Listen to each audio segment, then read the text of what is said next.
So in 2020, we have many variety and comedy shows out there: Netflix, NBC, ABC, CBS, Fox, CW, whatever. But this one became probably the biggest hit in syndication in North American history from overseas. It was a big hit in England in its various incarnations for over 34 years. And this is something maybe anybody under the age of 35 maybe never saw an episode of this, but it's called The Benny Hill Show. Like, to describe The Benny Hill Show for a person that's never watched it before, it's best to say it's a program designed to look at the funny side of the battle of the sexes, movie and TV parody, music parody. The lead actor was this, again, Benny Hill, one of the greatest comedians of all time. His shows were full of, not say bathroom humor, but rowdy humor, ribald humor, leering at women, but all in a good heart. It wasn't really a sexual thing. It was more, like a dirty kind of a PG-13, but it had great musical numbers, great parody numbers, the infamous theme song. Everybody remembers the song. We'd sing it, and his famous incident where one of his co-stars had a bald head, and everybody would, go the old like that. That became so popular in Canada and the States in the 1970s and into the 80s and 90s that in Canada, for example, on the CHSJ network, which is the provincial CBC before it was bought out by CBC, it shows CBC programming. It would show on Friday night, and in England, the ratings were 21 million people per episode. In Canada, on the Maritimes, at least 1 million people. In the States, it was broadcast in different incarnations. Now, mostly it was the half-hour episodes, back to back. Some were edited, some weren't. But Thames Television brought the syndicated version of Benny Hill to the States. Now, there's been different numbers as to how many Benny Hill syndicated episodes there are. Some people say 69, some say more than that. But each episode, again, some of it were repeats into the 80s and 90s from the 70s. So some of the British humor passed over. Like, parodies of music, Engelbert Humperdinck, parodies of show like Dallas, and parodies of movies like, Murder in Orient Express. But Benny Hill used a lot of wordplay and parody, like in kind of weird, like comedy poetry regarding, changing of letters and stuff like that. So it was usually shown 11:30 to 12:30 at night. It wasn't really a daytime show. Basically, when the kids are in bed, you put it on, and it's almost like a burlesque show, but without the nudity. You had beautiful women on the show. Some of them were with Benny for a number of years, but Benny was, not say asexual, but he wasn't considered. He was just Benny Hill. It's like you see a local magician you've been going to for years. It's the same shtick every week, but the problem is, you smile and laugh. What was kind of ironic, SCTV could not compete with Benny Hill in a certain syndication markets across Canada because you only get half the ratings. So the baby lured people to them. They did a Benny Hill parody called the Benny Hill Street Blues, which was a combination of Hill Street Blues and Benny Hill. And they outdid Benny Hill, because if Benny Hill would have known about Hill Street Blues, he would have probably done something very similar. Now, what's ironic about Benny Hill is one of the few internationally syndicated programs from the UK to be nominated for the Emmy for Best Variety Show and for the BAFTA as Best Light Entertainment in England.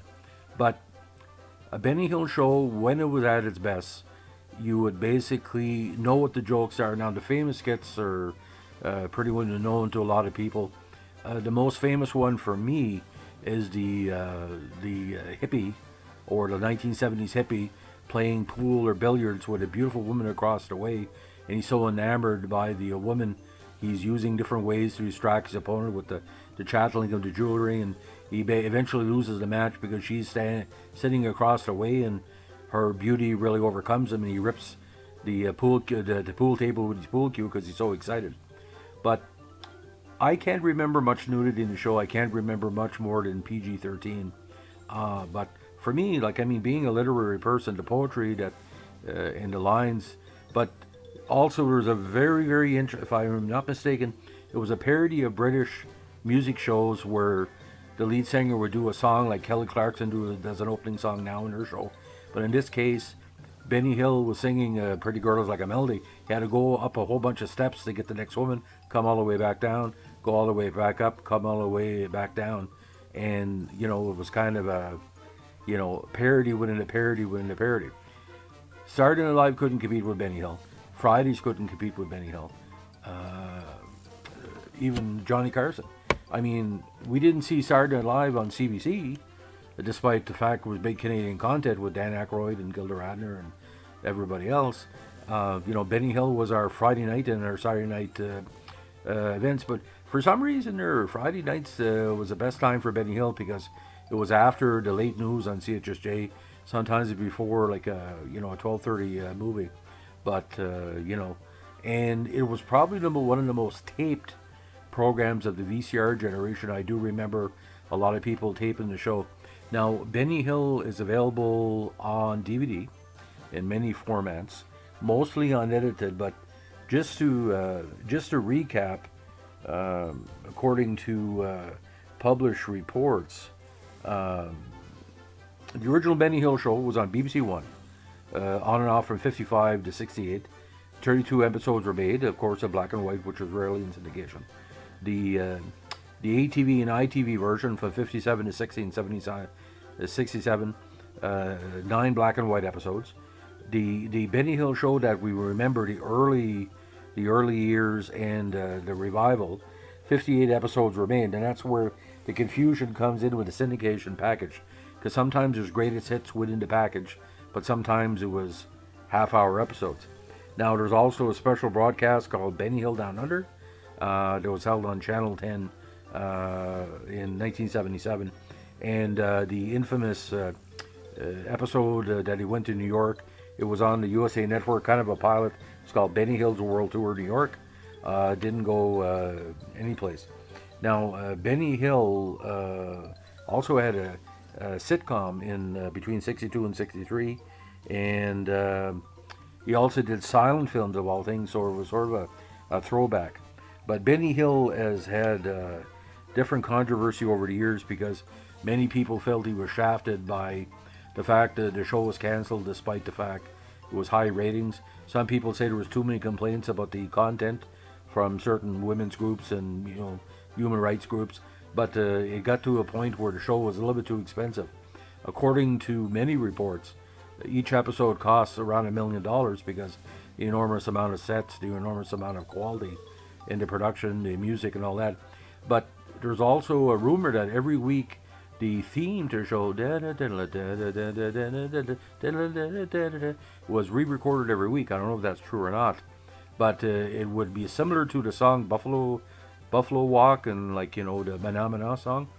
Everybody that's in their 50s now can knows what it is right away. It's considered one of the most popular TV themes in UK history for obvious reasons. Now, I basically think, in my personal opinion, the International Emmy should give Benny Hill an honorary Emmy, posthumously, of course.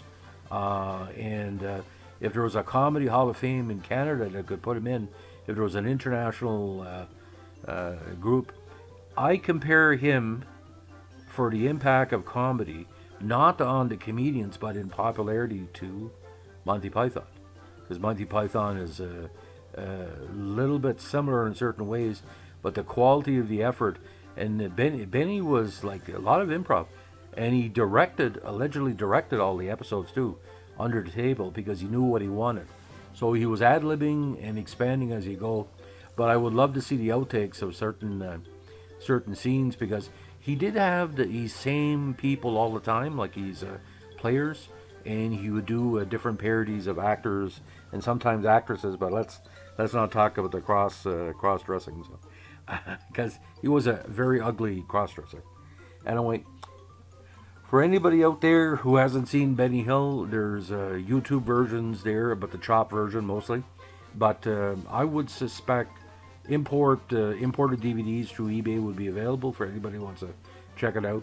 But again, the the scene with the pool hall hippie is, it's my top 10 comedy scene of all time because, no offense, I mean, you're laughing at something, you don't know what you're laughing, like Jim Carrey. Benny Hill maybe led to Jim Carrey, who knows, because Benny Hill was probably the most popular British comedian of his era by far. And he's still very popular. Why would I be doing a podcast? So on this chilly and windy February 19th in New Brunswick, Canterbury region, we wish you happy days. And if you see a bald-headed man in public and you slap him on top of the head, if you're Canadian, get away with it because in the States, people wouldn't catch on. But we know it's, and this podcast is dedicated to my Uncle Lloyd Lapointe, who's having a rough week this week. He just caught pneumonia with that flu that's been going around New Brunswick for the last couple of months. But Uncle Lloyd was the biggest Benny Hill fan, and to see him do the Benny Hill slapping of the hand to mimic that is classic. It's the best Benny Hill impersonation you have never seen. Have a good evening. Bye.